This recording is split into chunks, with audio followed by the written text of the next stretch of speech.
B-2 takes out some stuff in Iran, and I know they've done some other good work out there. Great platform, love that community.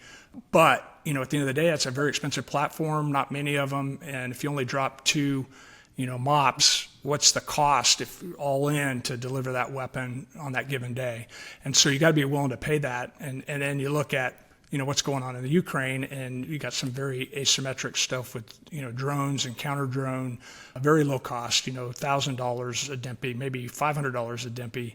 So I think we're going to need to do both. And, in my mind, quantity is a quality all of its own. Just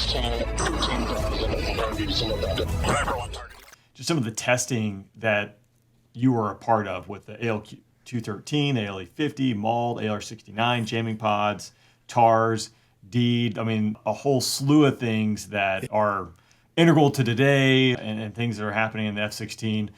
I'd like to kind of talk through some of those. I mean, one, this time period, probably leading into it, being a Viper guy, we're like, well, hey, we're going to get center pedestal, ACE radar, integrated defensive suite, because, my simple brain running a jamming pod, I can do a program, and if I can figure out the right buttons to press, depending on what controller unit is in there that's all worn out, that's a win for me for that day. But switching programs mid-flight, like the iceberg, is not big enough for me. But that was one big push originally, I think, probably, the late or 2010 to 13 timeframe, and got squashed.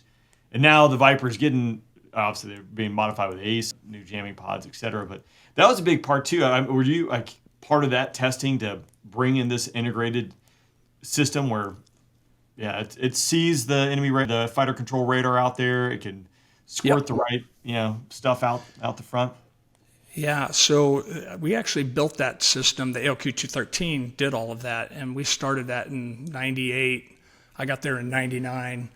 But basically integrated your RWR, your jammer, your dispenser suite. To make better decisions, we came up with a software that was embedded called TRP, Threat Response Processor. So it would know, hey, if I see this particular threat on the RWR, I need to be in this particular pod mode. Or if I'm jamming, I want to, in theory, I can remove my own emissions from my own RWR scope and maybe declutter it, things like that. And that system grows over time. We end up doing, basically non-traditional flares, covert flares, forward firing kinematic flares. We put AAR-47 on the A-10.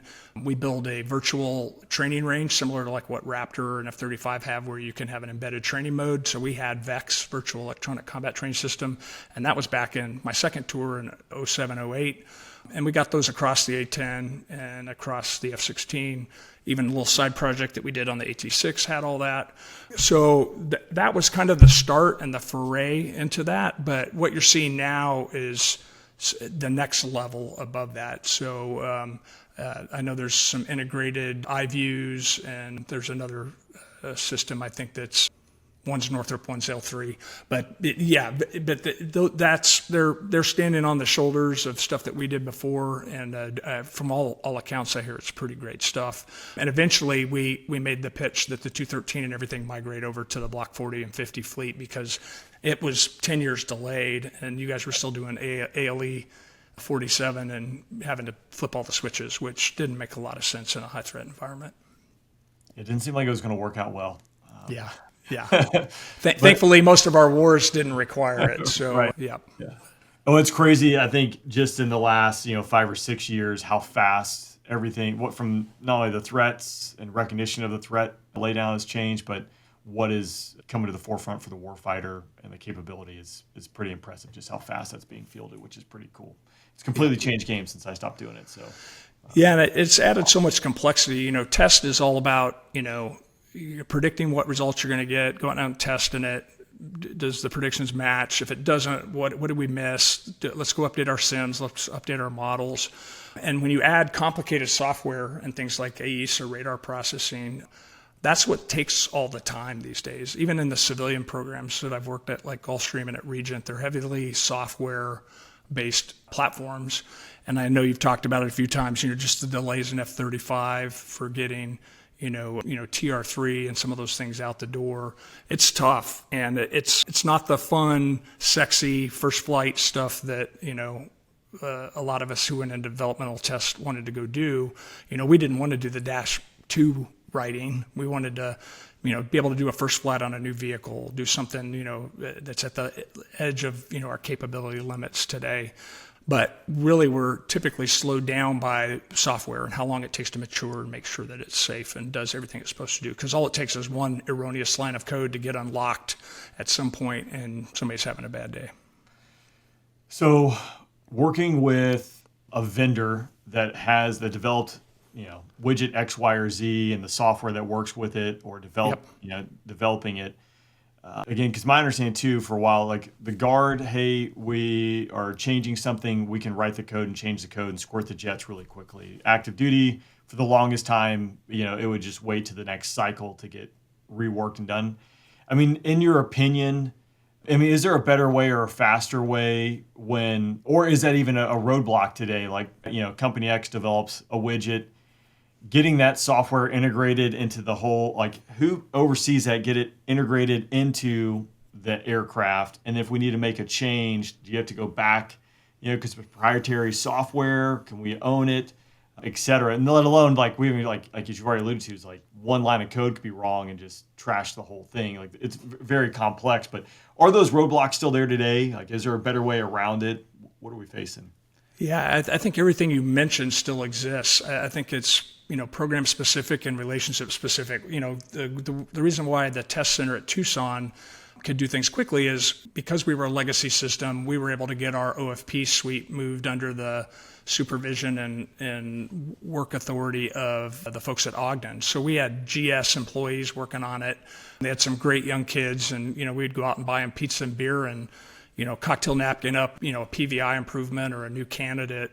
And, they'd have a prototype ready in the morning, and it was just, they were motivated, and there's no business model that, the middlemen that have to get involved. I'm sure some of their bosses were not happy with them being like, oh, that's easy, because, somebody's got to manage the breadth and depth of the whole effort and make sure you deliver on time and on budget, regardless of how you do it. But, with Lockheed and Northrop and Boeing, they're businesses. They're there to make a profit and take care of their shareholders. And so you got to account for that in your fielding process. And, Brazen talked a little bit about it. He's very entrepreneurial. Test center folks in general, we're all entrepreneurial. Trying to find ways to do stuff faster and cheaper it needs to be important. And I think the DoD's going there now. And, it doesn't mean we're still not going to have, F-47, Cat 1 programs, B-21. We need those. But I'd love to see the chart of life cycle costs for a platform versus the numbers of DMPIs that they serviced, right? And what the cost per DMPI was. B-2 takes out some stuff in Iran, and I know they've done some other good work out there. Great platform, love that community. But, at the end of the day, it's a very expensive platform, not many of them. And if you only drop 2, MOPS, what's the cost if all in to deliver that weapon on that given day? And so you got to be willing to pay that. And then you look at, what's going on in the Ukraine, and you got some very asymmetric stuff with, drones and counter drone, very low cost, $1,000 a DMPI, maybe $500 a DMPI. So I think we're going to need to do both. And, in my mind, quantity is a quality all of its own. And, if we've got a whole bunch of super high end resources, even if they're perfect and well tested, China can throw up, 1,000 F-7s, and they can attrit them all because they don't care, then to me that's a challenging problem. And so I think we've got to get out of our own way a little bit and do some more asymmetric work. And we have tons of people that know how to do it. We just need to empower them to go do it and let the system carve out a niche for them to operate in. And I think that's going to happen. I think it has to happen. I mean, I agree. And it's a very interesting topic. Obviously, we've talked about it on the podcast a good bit. I'm interested in it. I'm sure you're interested in it. Like, we're all kind of looking at seeing how fast the battle space is changing. I mean, you used to march in a line, and then all of a sudden someone invented a machine gun, and that wasn't, or just a rifle, and that wasn't a good thing anymore. Right. But the drones, how fast that has come off, and we're obviously seeing it play out in Ukraine with these FPV drones that just never before type seen footage. That again, I think the quantity is the quality of all in itself. That's said quite a bit, but there's some truth to it. And if you're slinging for lack of a better phrase, exquisite missiles at, $1.5 million a pop that you can't just print off in a day.